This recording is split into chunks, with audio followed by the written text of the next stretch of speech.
இன்றைக்கி நம்ம இந்த வீடியோவில் என்ன பார்க்க போகிறோம் அப்படின்னு பார்த்துக்கிட்டோம்னா, இந்தியாவிலேயோ காஸ்ட்லி அதாவது மிக ஆடம்பரமான வீடுகள் வச்சுருக்க முக்கியமான பணக்காரர்கள் பற்றி நம்ம இந்த வீடியோவில் நம்ம பார்க்க போகிறோம். அதாவது இந்தியான்னு எடுத்துக்கிட்டாலே இப்போ வளர்ந்த ஒரு நாடாக ஒரு கருதப்படுகிறது. அது மட்டும் இல்லை, இந்த இந்தியாவில் அதிகமான பணக்காரர்கள் வாழ்கிற இடமாகவும் மும்பை விளங்குது. இதில் பார்த்திங்கன்னா அவர்கள் செலவழித்து அவர்கள் செழுமையாக வாழ்கிறதுக்காக வீடு எவ்வளோ ஆடம்பரமாக கட்டியிருக்காங்க அப்படின்னு பார்த்தோம்னா, அதில் நம்ம டாப் லிஸ்ட்டில் 10 பேர் இருக்காங்க. அந்த 10 பேரோட வீடோட அமௌண்ட் எவ்வளோ, அதாவது வீடோட இன்டர் சைடு எப்படி இருக்குது அப்படின்றத நம்ம இந்த வீடியோவில் பார்த்துருவோம். அதாவது இதில் 10வது இடத்துல இருக்கிறது யார் அப்படின்னு பார்த்தோம்னா, ஸ்கை மேன்ஷன் அப்படின்ட்டு ஒரு வீட்டுக்கு அந்த ஓனர் பேர் வச்சுருக்காரு. அந்த வீடோட ஓனர் யார் அப்படின்னு பார்த்தோம்னா, இந்தியாவிலேருந்து தப்பித்து ஓடிய தொழிலதிபரான விஜய் மல்லையாவுக்கு சொந்தமான வீடு தான் அந்த ஸ்கை மேன்ஷன்ற ஒரு வீடு. இந்த வீடானது பார்த்தோம்னா பெங்களூரில் 40,000 சதுரடி பரப்பளவில் ஆடம்பரமாக ரொம்ப ஒரு எக்ஸ்பென்சிவாக கட்டியிருக்காங்க. இதில் பார்த்தோன்னா 35 மாடி வீடுகள் அமைந்திருக்கு.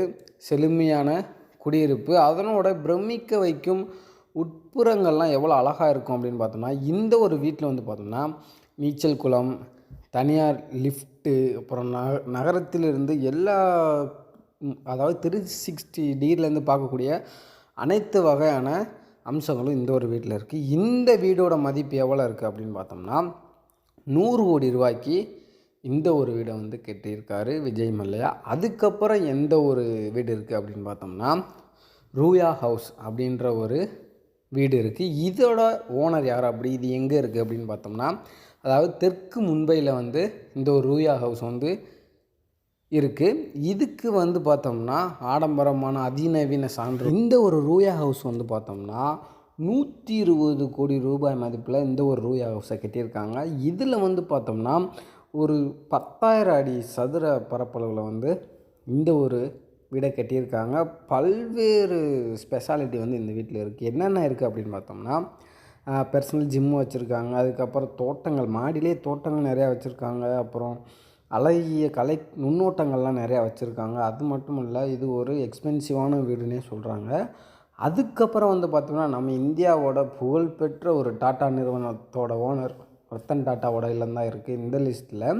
அவர் பார்த்தோம்னா மும்பையில் கொலாபாவில் அவரோட வீடு அமைஞ்சிருக்கு. இதில் பார்த்தோம்னா 150 கோடி மதிப்பில் அவர் இந்த ஒரு வீடை கட்டியிருக்காரு. இவர் பார்த்தோம்னா 13,000 சதுரடியில் அவர் இந்த ஒரு வீடை கட்டியிருக்காரு. இதில் பார்த்தோம்னா அவர் எப்பயுமே ஒரு சிம்பிளியாக தான் யோசிப்பார். அவர் நல்ல மனசுக்காரர். அவர் பார்த்தோம்னா ஒரு லைப்ரரி வச்சுருக்காரு. அப்புறம் சூரிய தளம், அப்புறம் அழகிய தோட்டங்கள், இந்த மாதிரி வசதியெல்லாம் அவர் வாழ்ந்திருக்காரு. ஒரு எளிமையாகவும் வாழ்ந்திருக்காரு. ஆனால் ஒரு எக்ஸ்பென்சிவான வீடையும் வச்சுருக்காரு. அதுக்கப்புறம் யாரை பார்க்க போகிறோம் அப்படின்னு பார்த்தோம்னா, ஜல்சா அப்படின்ற ஒரு ஹவுஸை தான் பார்க்க போகிறோம். இது பார்த்தோம்னா யாரோட ஹவுஸ் அப்படின்னு பார்த்தோம்னா, அமிதாப் பச்சனோட ஒரு ஹவுஸாக தான் இருக்குது. அது எங்கே இருக்குது அப்படின்னா மும்பையில் அமைஞ்சிருக்கு இந்த ஒரு ஜல்சா ஹவுஸ் அப்படின்றது. இது பார்த்தோம்னா ஒரு அப்ராக்சிமேட்டாக 160 கோடி ரூபாய் மதிப்பில் இந்த ஒரு வீடை ஆடம்பரமாக கட்டியிருக்காருன்னே சொல்லலாம். இந்த ஒரு ஜல்சா ஹவுஸில் பார்த்தோம்னா 10,000 அடி சதுர அளவில் இந்த ஒரு வீடை கட்டியிருக்காரு. இதுலேயும் பார்த்தோம்னா மாடி தோட்டம், ஜிம்மு, ஹோம் தேட்டர், இந்த மாதிரி பல அம்சங்கள்லாம் இந்த ஒரு வீட்டிலே இருக்குன்றதை நம்ம சொல்லிக்கலாம். அதுக்கப்புறம் யார் இருக்கா, எந்த ஒரு வீடு இருக்குது அப்படின்னு பார்த்தோம்னா, மன்னட் அப்படின்ற ஒரு வீடு தான். அது யாருக்கு சொந்தமானது அப்படின்னு பார்த்தோம்னா, ஷாருக்கானுக்கு சொந்தமான ஒரு வீடாக தான் இருக்குது. இதில் பார்த்தோம்னா 27,000 சதுரடி பரப்பில் இந்த ஒரு வீடை கட்டியிருக்காங்க. இதனோட மதிப்பு எவ்வளோ அப்படின்னு பார்த்தோம்னா 200 கோடி ரூபாய்க்கு இந்த ஒரு வீடை கட்டியிருக்காங்க. இதில் பார்த்தோம்னா 6 மாடி கட்டின இந்த ஒரு தளத்தில் பார்த்தோம்னா தினமும் ஆயிரக்கணக்கான சுற்றுலா பயணிகள் இந்த பங்களாக்களில் கூடுறாங்க. இதில் 6 அடுக்கு மாளிகையான லிஃப்ட் மூலம் நன்கு இணைக்கப்பட்டிருக்கு. அது மட்டுமல்ல, நிறைய ஓவியங்கள்லாம் நிறைய வாங்கி வச்சுருக்காருன்றது இது ஒரு முக்கியமான விஷயமாக கருதப்படுறது. ஷாருக்கானுக்கு சொந்தமான ஒரு வீடு தான் மன்னத் அப்படின்ற ஒரு சொந்தமான வீடாக தான் இருக்குது. அதுக்கப்புறம் பார்த்துக்கிட்டிங்கன்னா ஜிண்டல் ஹவுஸ் அப்படின்றது ஒரு ஹவுஸாக இருந்திருக்கு. அது பார்த்தோம்னா புதுடெல்லியில் இந்த ஒரு வீடு அமைஞ்சிருக்கு. அது மட்டுமல்ல, புதுடெல்லியில் அமைஞ்ச உடனேவும் இது 230 கோடி மதிப்பிலான இந்த ஒரு வீடு வந்து கட்டியிருக்காரு. அதுக்கப்புறம் இது வந்து 25,000 சதுரடி பரப்பில் நுணுக்கமாக வந்து இந்த ஒரு வீடை வந்து கட்டியிருக்காருன்னு சொல்லலாம். இதில் வந்து பார்த்தீங்கன்னா ஸ்விம்மிங் பூல் இந்த மாதிரி நிறைய அம்சங்கள் வந்து இந்த ஒரு வீட்டில் இருக்குன்றது ஒரு முக்கியமாக கருதப்படுகிறது. அதுக்கப்புறம் எந்த ஒரு ஹவுஸ் இருக்குது அப்படின்னு பார்த்தோம்னா ஜாதியா ஹவுஸ் அப்படின்ற ஒரு ஹவுஸ் இருக்குது. இதில் வந்து பார்த்தோன்னா இந்தியாவில் இதுவுமே வந்து மும்பையில் தான் இருக்குது. இது வந்து மிகப்பெரிய செல்வந்தரான ஜாதியா குடும்பத்திற்கு சொந்தமான ஒன்றாகும். இது வந்து பார்த்தோம்னா 425 கோடி ரூபாயில் இந்த ஒரு குடியிருப்பை வந்து கட்டியிருக்காங்க. இது வந்து 30,000 சதுரடி பரப்பில் இந்த ஒரு வீடை வந்து அழகாக கட்டியிருக்காங்க. இவங்களாம் வந்து பார்த்தீங்கன்னா சப்போஸ் ரொம்ப சிறிய குடும்பம் தான், ஆனால் வீடு வந்து ரொம்ப எக்ஸ்பென்சிவாக இருக்குது.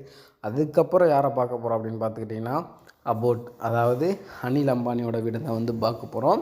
அதுக்கு பேர் அபோட்டுன்னு பேர் வச்சுருக்காங்க. இந்த வீடு வந்து பார்த்தோம்னா 5,000 கோடிக்கு வந்து இந்த வீடை வந்து கட்டியிருக்காங்க. 16,000 சதுரடி பரப்பில் வந்து இந்த ஒரு வீடை கட்டியிருக்காங்க. இதில் வந்து பார்த்தோம்னா ஹெல்த் கேர் வச்சுருக்காங்க, ஹெல்த் கிளப் வச்சுருக்காங்க, 160 கோயில்கள் வச்சுருக்காங்க. அதுக்கப்புறம் கார்கள் நிறையா நிப்பாட்டுறதுக்கான இடங்கள்லாம் நிறையா வச்சுருக்காங்க. அது மட்டும் இல்லை, கடல் மட்டத்துலேருந்து 70 மீட்டர் உயரத்தில் வந்து இந்த ஒரு வீடை கண்ணாடியை பயன்படுத்தி அமைச்சிருக்காங்கன்னே சொல்லலாம். அந்தளவுக்கு ரொம்ப ஒரு அருமையான வீடாக தான் இருந்திருக்கு.